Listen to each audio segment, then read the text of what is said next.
Hey everybody, welcome back to Tachas, Ha'etz, Stories, and Exploration.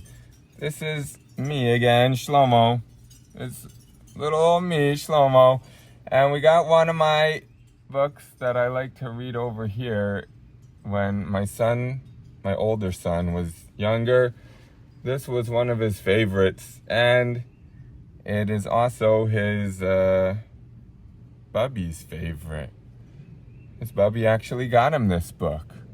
And this is from the Rabbi Manis Friedman Children's Book Series. And as you can see here written on the cover, I'm not sure if there's other books in the series. His Bubby got him this one. And it's called Who Needs You? Who needs you? Hey, who needs you, buddy? I don't know, let's find out. It's written by Sarah Blau, and it's illustrated by Aliza Baroda. So let's jump right in. We're gonna jump right in. We got the title page. I never understood really the point of the title page. It has the title and all the stuff from the cover. But we have a title page regardless, if I like it or not. So here we go. The books are closed, we're finished writing. School is done, it's so exciting. We learned so much in class today, but now we're heading home to play. Oh, I know that feeling, heading home to play. Getting ready, and if you look at the clock over here, you can tell. We gotta look in close. It looks like their school ends at 3 o'clock. We got the minutes hand at 12 and the hour hand at 3. Their school ends at 3 o'clock. I wonder if anyone else's schools end at 3. My kids' ends at 4. We reach my yard in record timing. I'm the first one climbing. Up to the clubhouse in the tree. My friends come zooming after me. Just a little critique for Aliza Baroda, illustrator. These friends are not zooming. They don't look like they're even walking fast. But regardless, he's got his back to them, so he doesn't know. He thinks his friends are zooming. Yeah, your friends are zooming, don't worry. Don't worry, guy. Your friends are zooming after you. They're excited too. All right, what are they zooming about? On the shelves are trains and tracks, cars and books and blocks and stacks, walkie-talkies, locks and keys, and lights to shine on other trees. Phew, that's a nice playhouse. That is a nice clubhouse. I have a clubhouse over here, but I would not leave so much stuff in the clubhouse with open windows where we live because there's too much humidity.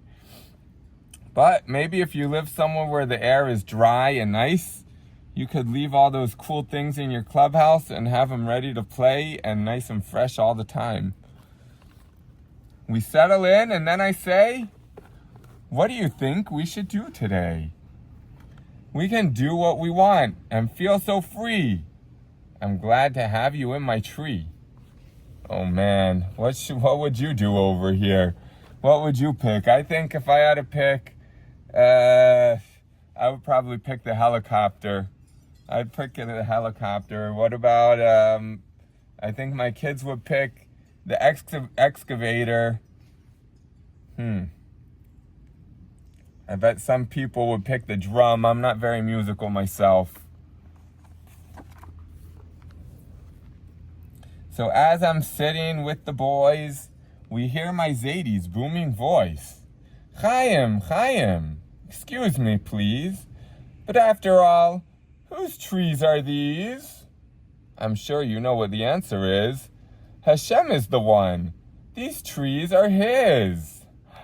Oh, Chaim was saying we could be so free, we could do whatever we want. Zadie's saying, don't forget Hashem's always there.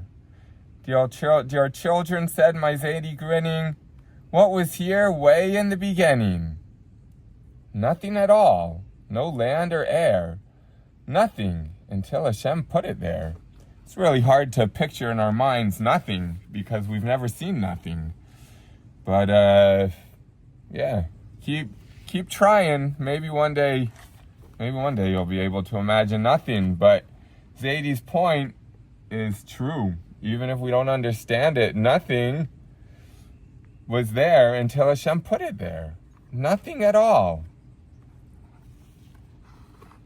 Now, Zadie says, you all knew that, but did you know why? Why? Why? Why? Why? Why did Hashem make the earth and the sky? That's a good question, Zadie. I never thought about that. Huh.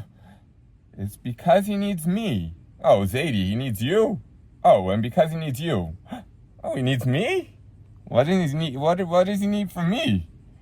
I know. Probably Hashem needs from me. I have an extra pair of shoes. Maybe Hashem needs my extra pair of shoes. No. Zadie's not done talking. Phew. And he needs all the mitzvahs that you and I do. Wow, Zadie. So Hashem put everything in the whole universe. Everything in the whole universe. All the planets and the stars and all the asteroids and the meteors and everything here on Earth. I don't even know how to start listing all the stuff here on Earth. There's a lot. But everything Hashem put it there because he needs me and you to do his mitzvahs. And Hashem keeps creating. He creates and he creates. He never stops. He watches us closely and waits and waits. He's waiting and waiting. It's waiting like, when you're excited for something to happen and you're waiting for your friend to come over and then you finally see them. Wow. That's like what Hashem is waiting. He's creating this whole world and waiting for us to come and do a mitzvah. And when we do the mitzvah, he's so excited for us to fulfill his deepest needs by keeping his mitzvahs and doing good deeds. Wow, Zadie. This is deep stuff, Zadie. Oof, you're blowing my mind. Let's see these mitzvahs. We have lighting Shabbos candles, giving tzedakah, davening, wearing a talis and tefillin. Oh my goodness, I turned to my Zadie with a happy cry. Look, everyone's so excited. Look, you can tell from their body language that they're very, very happy to hear what Zadie just told them. Can my mitzvahs bring joy to Hashem up so high? Is that really true? Can that really be? Does Hashem care that much about a kid like me? Oh my goodness, that's shocking news. It's amazing. Look, this girl, I'm not sure who she is, but she seems to be with Zadie. Her arms are up. Zadie has his arm up with the Torah. I'm guessing it's a chumash, maybe it's a siddur. Aleph Beis is dancing out of it, and the boys are all together. They're dancing. His leg is up, his leg's moving. Wow, and their eyes are closed. They're looking up to Shemayim. That's right, says Zadie. It's truer than true. Hashem is depending on the mitzvahs you do. He made this world and the heavens too, just so his mitzvahs could be done by you.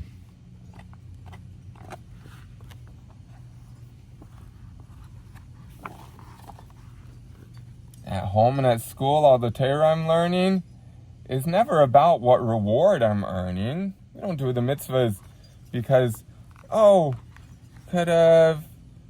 if I do the mitzvah, could I get a candy?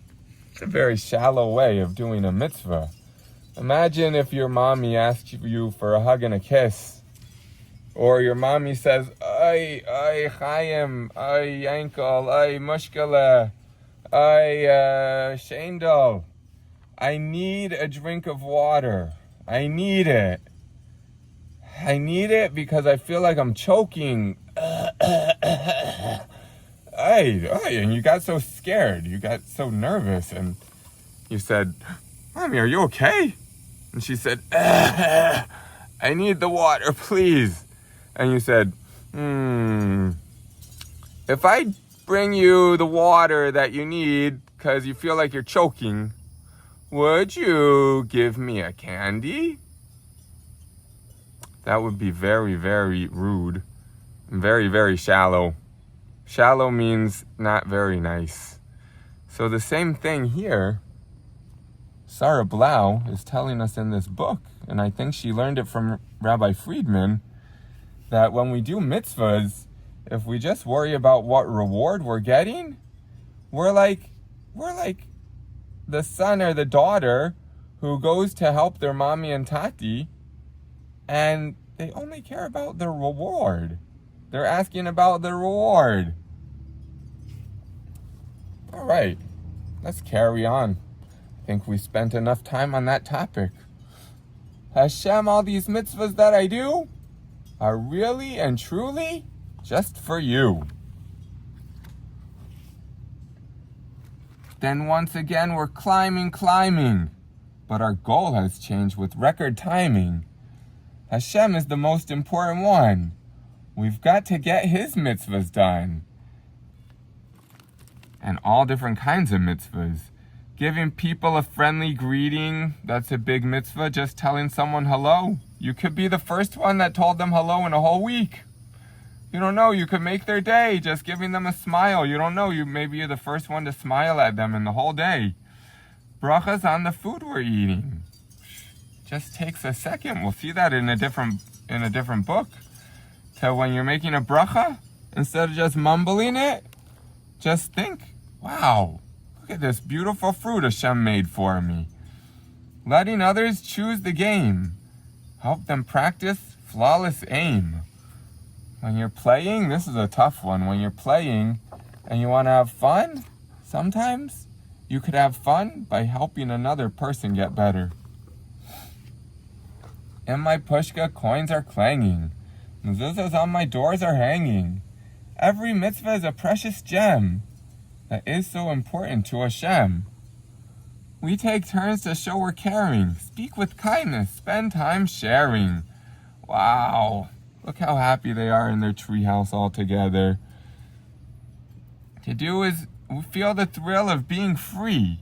To do his mitzvahs, you and me. My friends and I are playing when we hear my Zadie's voice again. I have a nice surprise for you. It's for your whole clubhouse crew. What do you think it is? Well, we know it's not food, because if you would hold food like that, it would spill on the ground. Maybe it's a picture of a cat? A cow? A picture of a kosher fish. I bet it's a picture of a kosher gefilte fish. Here comes Zadie. Oh, a kosher gefilte fish with pasta. Here comes Zadie up the ladder. He made us a sign of kosher gefilte fish with pasta. We're so flattered. Let's hang this up right away. Words to remember every day. He says words, but I'm sure it means a picture of a meal that we love. Kosher gefilte fish with pasta. Let's see. Here. Oh, that's not what it is. I was wrong. It's all right. Let's see what it is, Zadie. Okay, Zadie, what do you have? Hashem needs me. Hashem needs you.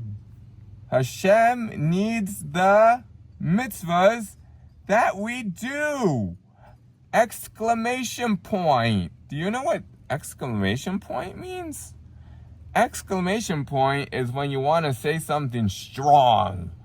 Like this. Hashem needs the mitzvahs that we do. We're exclaiming it. We're not asking it. Hashem needs the mitzvahs that we do. And we're not saying it just bored. Hashem needs the mitzvahs that we do. That would be a period or a question mark. But Zadie, your sign is much better than my picture. But maybe in part 2 of this book, if there is one, they could also get the picture. There's lots of wall space. And that, my friends, is the end of the book. Thank you for joining us here at Tachas Ha'etz for this lovely book, Who Needs You, that teaches us a really important lesson about what we should do with our life and what we should focus on and what could cheer us up whenever we're feeling a little down. Phew. When we remember how important we are and all the work Hashem put into this world just to bring us to the point where we are, to do that mitzvah, it really could lift you up and lift up all the people around you. So take care. Until next time, this is Shlomo, and have a lovely day.